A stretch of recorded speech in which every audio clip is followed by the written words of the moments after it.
Hey guys, welcome back to my channel. Hope you're all doing amazing today. In this video, we're diving into the latest updates about Kelly Ripa and Mark Consuelos. You don't want to miss this. So make sure to stay tuned till the end, and don't forget to hit that subscribe button. The bright studio lights glowed with their usual morning warmth, but something in the air felt slightly off. Viewers tuning into live with Kelly and Mark would not have been able to pinpoint it, yet those who knew Kelly Ripa well, her co-host, her producers, even the makeup team, felt a subtle shift. Her smile, always radiant and effortless, now carried a fragile edge, like porcelain held together by invisible seams. For weeks, she had pushed forward, showing up with her trademark wit, her sharp comedic timing, her quick banter with Mark. She had always believed in showing the audience joy, no matter what storms brewed behind the scenes. But storms, no matter how tightly one shuts the windows, find a way to rattle the foundation. Only a handful of people knew that Kelly was walking through the deepest valley of her life. What the audience couldn't see was the weight she carried, a private, devastating family loss, one she had guarded fiercely from the world, even as it quietly reshaped her heart. Chapter 1. A quiet phone call. It began on an ordinary Tuesday evening. Kelly was in her kitchen preparing dinner, the aroma of garlic and tomatoes filling the room. Mark was just returning from the gym, laughing about something he heard on a podcast, when her phone buzzed on the counter. It was her brother. Kelly's heart fluttered. Her brother didn't call often. They texted, shared memes, traded family updates. Phone calls were rare, saved only for special occasions or emergencies. She slid her finger across the screen. "Hey, what's?" His voice trembled. And in that moment, Kelly knew. The world around her seemed to freeze, the sizzling pan, the clatter of dishes, Mark's footsteps, all falling away as her brother delivered news that cracked her world open. They had lost someone Kelly cherished deeply, a family member who preferred staying out of the spotlight, who never appeared in tabloids or interviews, someone whose absence would echo inside her long after the headlines moved on. The grief hit her like a tidal wave, and with it came a familiar burden: how to keep the world from seeing her break. Chapter 2. Grief Behind the Curtain. In the days that followed, Kelly found herself wandering from room to room, unsure what to do with her hands, with her thoughts, with the silence. The laughter that usually filled the Ripa Consuelos home dimmed to a soft hush, as though even sound understood the fragility of the moment. Mark stayed close, offering quiet support.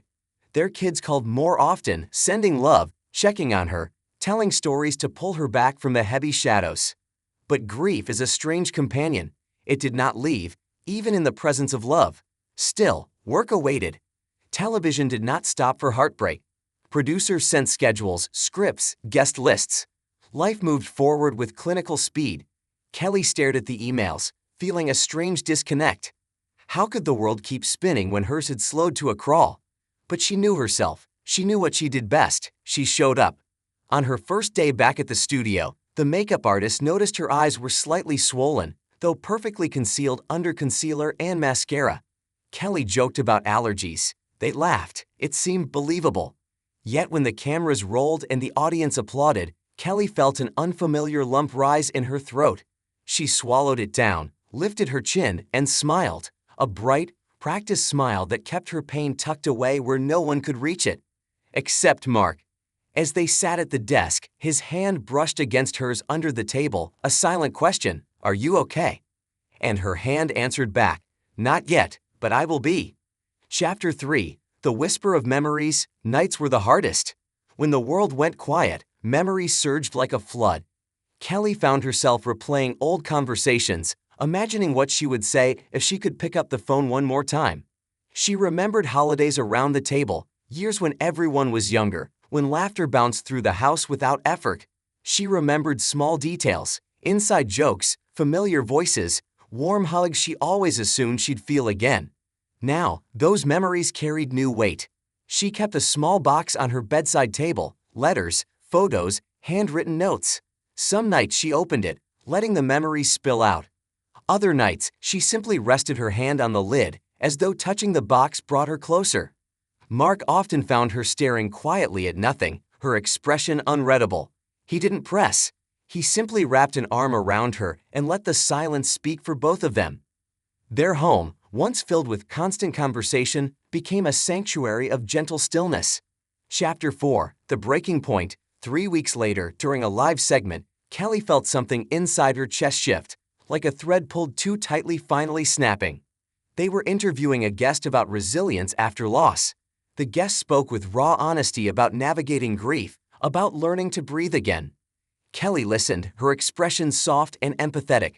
But then the guest said something simple, something so gentle it pierced her heart. "I learned that sometimes the strongest thing you can do is allow yourself to not be strong." Kelly felt her breath hitch. Mark glanced at her. She tried to speak, just a small comment, a thoughtful remark, but her voice trembled, barely noticeable to viewers but impossible for Mark to miss. She swallowed hard and forced a smile. The segment continued, but a storm churned inside her. When the cameras cut for commercial break, Kelly's composure finally slipped. She lowered her head, shoulders trembling ever so slightly. Mark leaned in, whispering, "Hey, breathe, I'm right here." Her producer approached softly. "Take your time," she said. "We've got you." For the first time since the phone call, Kelly allowed herself to feel openly. Not hidden, not controlled. Just real, raw grief. Chapter 5, The Courage to Share. After the show, Kelly sat alone in her dressing room for a long time. Not crying, just sitting, thinking, breathing. She realized that hiding her pain had not protected her. It had only made her feel alone. And she didn't want to feel alone anymore. The next morning, before the live broadcast, she met with her producers and with Mark. Her voice was steady when she spoke. "I think it's time to share something," she said. "Not details, just the truth, that I've been grieving." No one pressured her. No one pushed. They simply nodded with understanding. When the show began, Kelly looked directly into the camera, her eyes calm, her smile soft but sincere. "I always want this show to feel like a bright place," she began. "But sometimes life brings storms. Recently, my family and I experienced a very painful loss. I haven't talked about it because, well, some grief feels too personal for words. But I want to thank you all for the love, the messages, the kindness you didn't even know I needed." Mark placed his hand over hers. She continued, "If anyone watching is going through something similar, you're not alone." The studio was silent. Even the audience seemed to hold its breath. In that brief, vulnerable moment, Kelly wasn't a TV host or a celebrity. She was simply a human being, heartbroken, healing, and honest. And something lifted from her shoulders. Chapter 6, Finding Strength in the Shadows. In the weeks that followed, Kelly began embracing life again, not because the grief had vanished, but because she learned to carry it differently. She took long walks with Mark, cooked family dinners, laughed more freely, and found comfort in small, ordinary moments. She also received thousands of messages from viewers who had experienced their own losses. Their stories wrapped around her like a quiet embrace. She felt connected, not isolated, through shared humanity. Her family continued healing together, one gentle step at a time. And though her loss would always remain a part of her, Kelly discovered something profound. Grief did not diminish her. It deepened her, made her kinder, more resilient, more real. Epilogue, The Light Returns.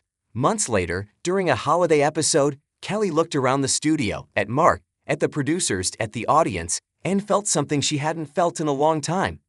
Peace. Her smile now came from a place not of performance, but of gratitude. She had walked through darkness and found her way back to the light, carrying her loved one in her heart. And though the tragedy had reshaped her life, it had not broken her. Kelly Ripa had revealed her hidden pain, not to gain sympathy, but to remind others that strength is not the absence of sorrow. Strength is choosing to keep going, even when your heart aches. And in that choice, she found a new kind of courage, one that would stay with her forever.